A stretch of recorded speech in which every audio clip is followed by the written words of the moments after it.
Ravi de vous retrouver pour cette session d'information de ce soir. Madame, Monsieur, bonsoir. Le gouvernement s'est réuni aujourd'hui en session ordinaire du Conseil des ministres. Entre autres décisions prises, la participation du Bénin à la 21e conférence des plénipotentiaires de l'Union internationale des télécommunications à Bucarest, en Roumanie, du 26 septembre au 14 octobre 2022. Nous en parlerons dans ce journal. Depuis lundi, les écoles béninoises s'animent en prélude à la rentrée 2022-2023. Enseignants, parents d'élèves et élèves se préparent au CG Kourounou Vedoko. Les membres de l'administration s'activent. Vous suivrez le reportage de la rédaction. Et puis la lutte contre les chasseurs d'oiseaux se poursuit au Mali. L'armée est toujours présente et active à Niaouro afin de protéger les habitants du village contre les chasseurs. Voilà pour le sommaire. Voici le développement.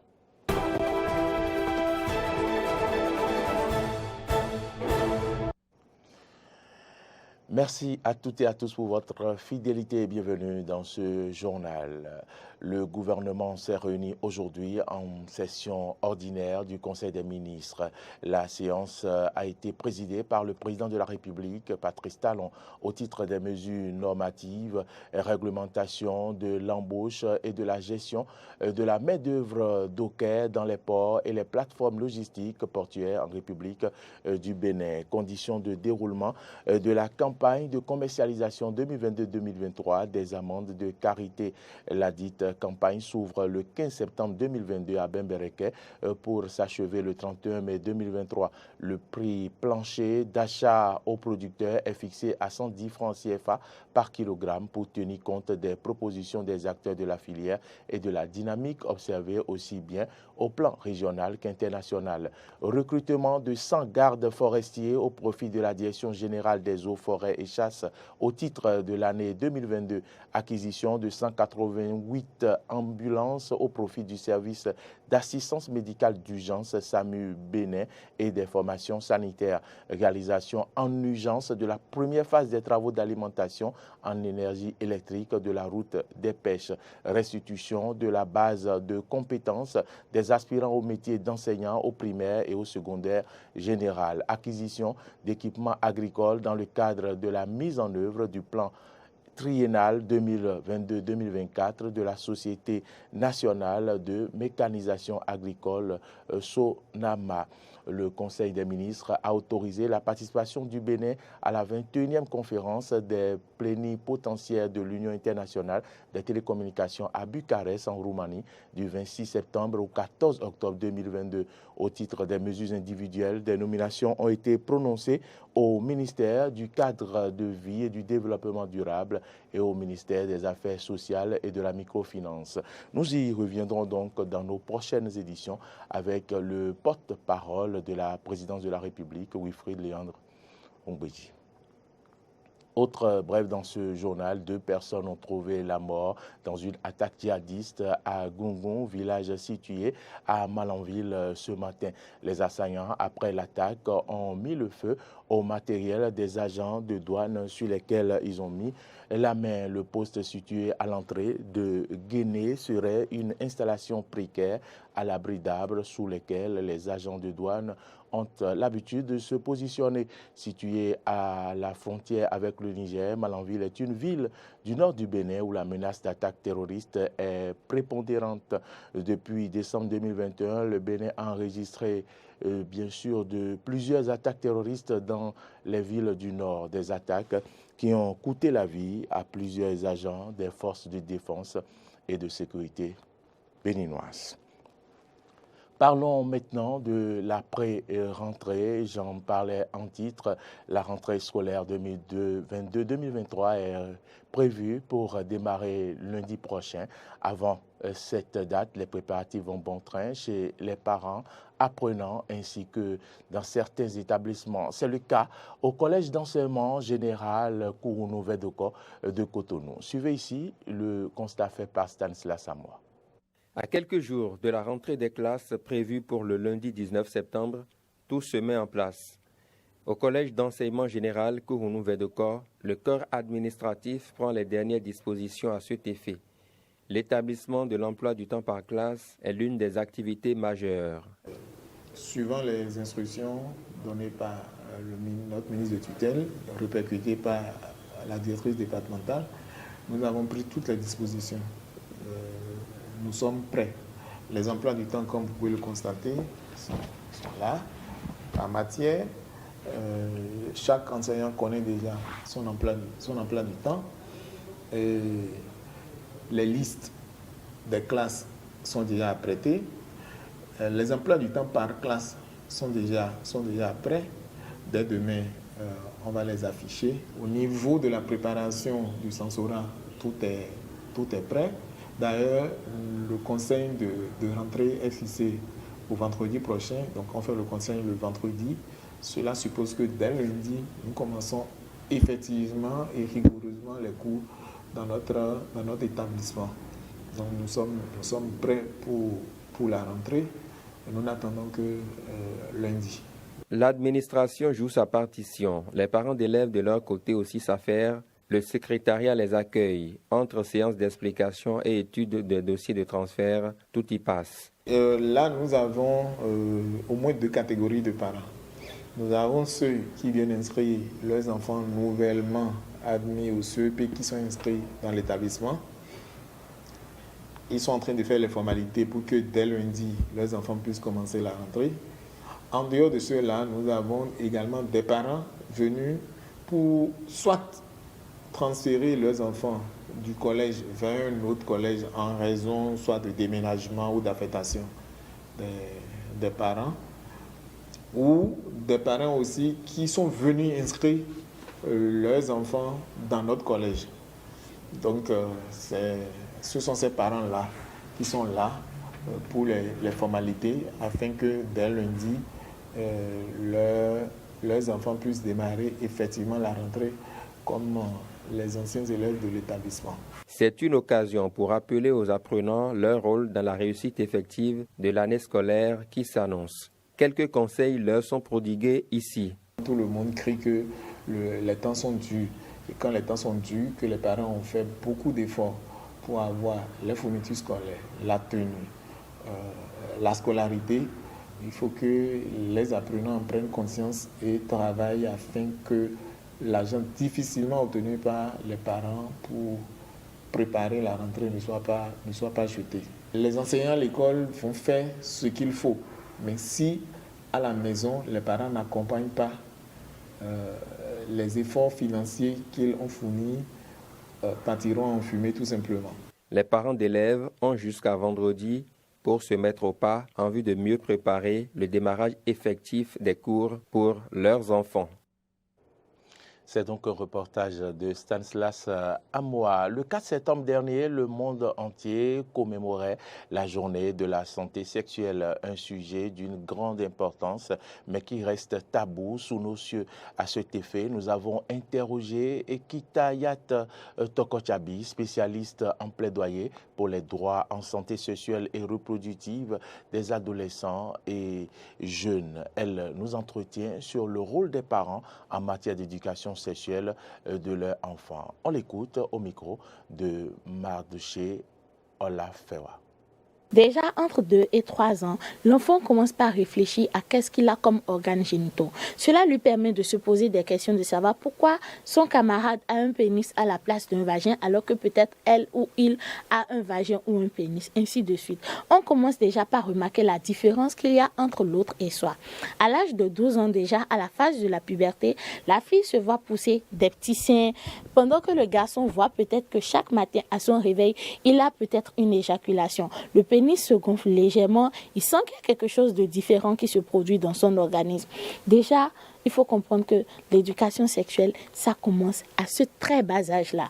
2 ans, 3 ans, il faut expliquer à l'enfant, si tu as tel truc, c'est parce que tu es ci. S'il a tel truc, c'est parce qu'il est ci. Et donc, vous êtes différents, c'est vrai, mais chacun de vous est unique en son genre. L'éducation sexuelle commence là.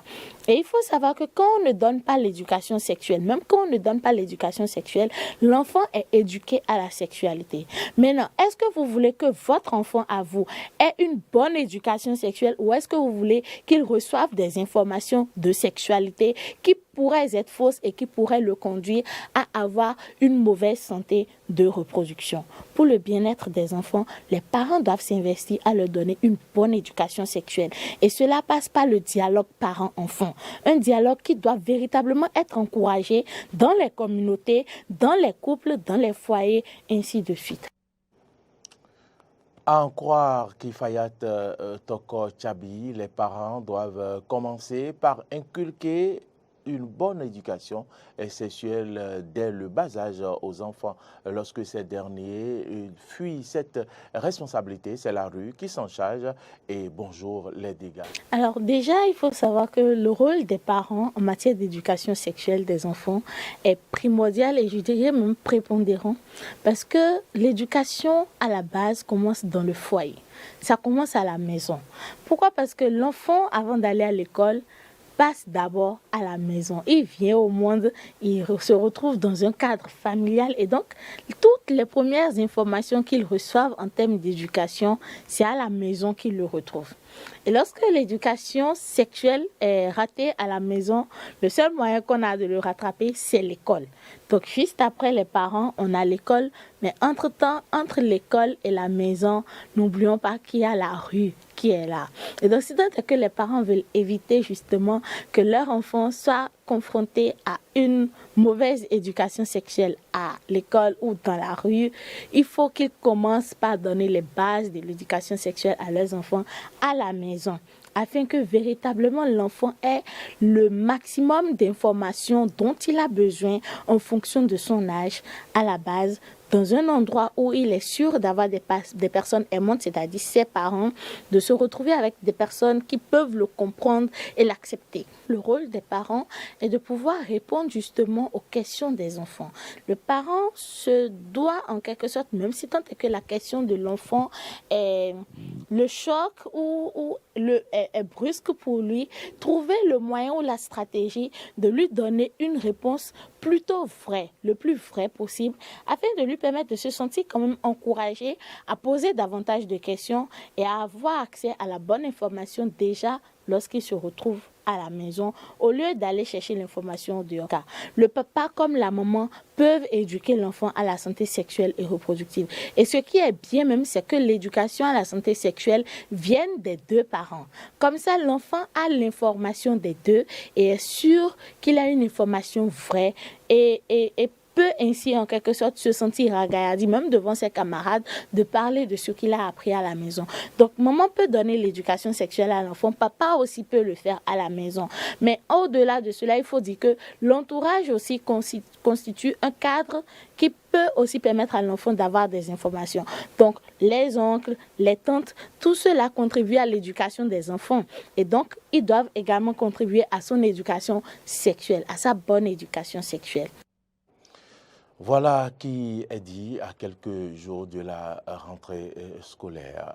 Autre information, les membres du bureau de l'Union islamique du Bénin et les représentants des sociétés agréées pour les fournitures des prestations d'assurance aux pèlerins se sont retrouvés hier pour analyser les forces et faiblesses de la nouvelle réglementation du Hajj au Bénin. C'était à l'occasion d'un atelier bilan du Hajj 2022 tenu à Cotonou. Clémence Tonoucoin pour le compte-rendu.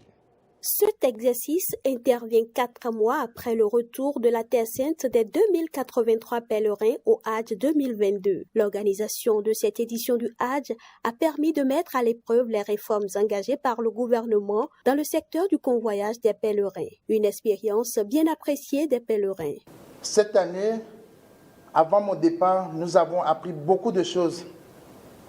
Mais arrivé là-bas, c'était le contraire.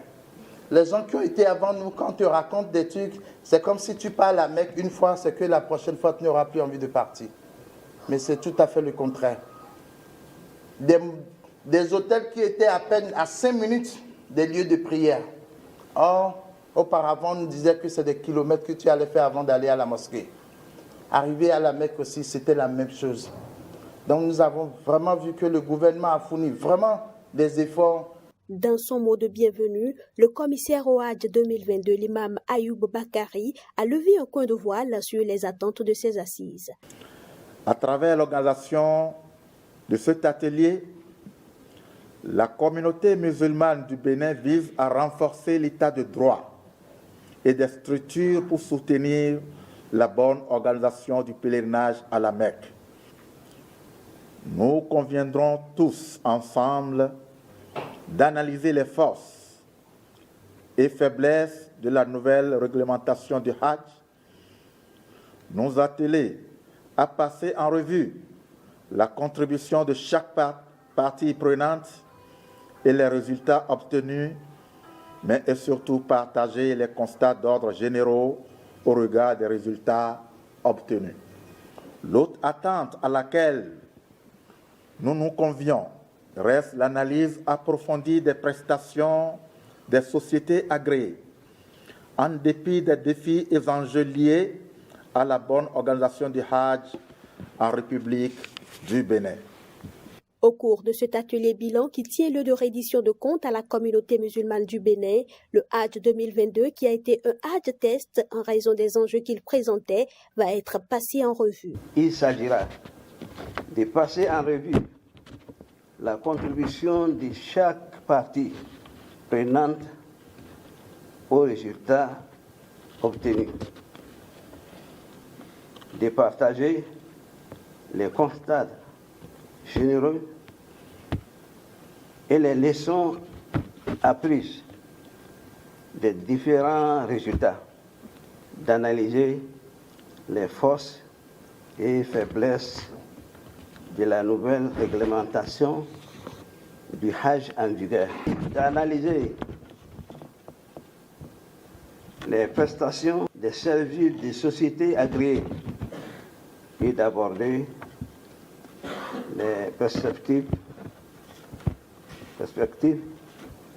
qui se dégagent pour l'évolution du Hajj en général et du Hajj 2023 en particulier. Au total, 5 communications ont meublé les travaux qui ont duré toute la journée. Actualité en dehors du Bénin maintenant. Cela fait 10 jours que l'armée malienne s'est supplétif, bien sûr russe, lutte contre les chasseurs traditionnels d'Ozo, entrés dans Niaouro, ce village proche de Sofara, région de Mopti, dans le centre du Mali, qui a été bien sûr la cible d'une opération antiterroriste. Depuis, l'armée serait toujours présente dans le village et continuerait de mener des actions dans le secteur. Des frappes aériennes d'envergure auraient également été menées à plusieurs kilomètres à l'est de Niaouro, dans une zone connue pour servir de refuge aux djihadistes de la Katifa Massina, membre du Djinim et lié à AQMI. Madame, Messieurs, c'est ici que se referme ce journal. Merci à toutes et à tous de l'avoir suivi. L'information se poursuit sur nos différentes plateformes, YouTube, Twitter, Facebook, mais également vous pouvez nous suivre à travers notre application en nous téléchargeant sur App Store et Play Store. C'est bien Eden TV, Diaspora FM. Merci pour votre fidélité et bonsoir chez vous.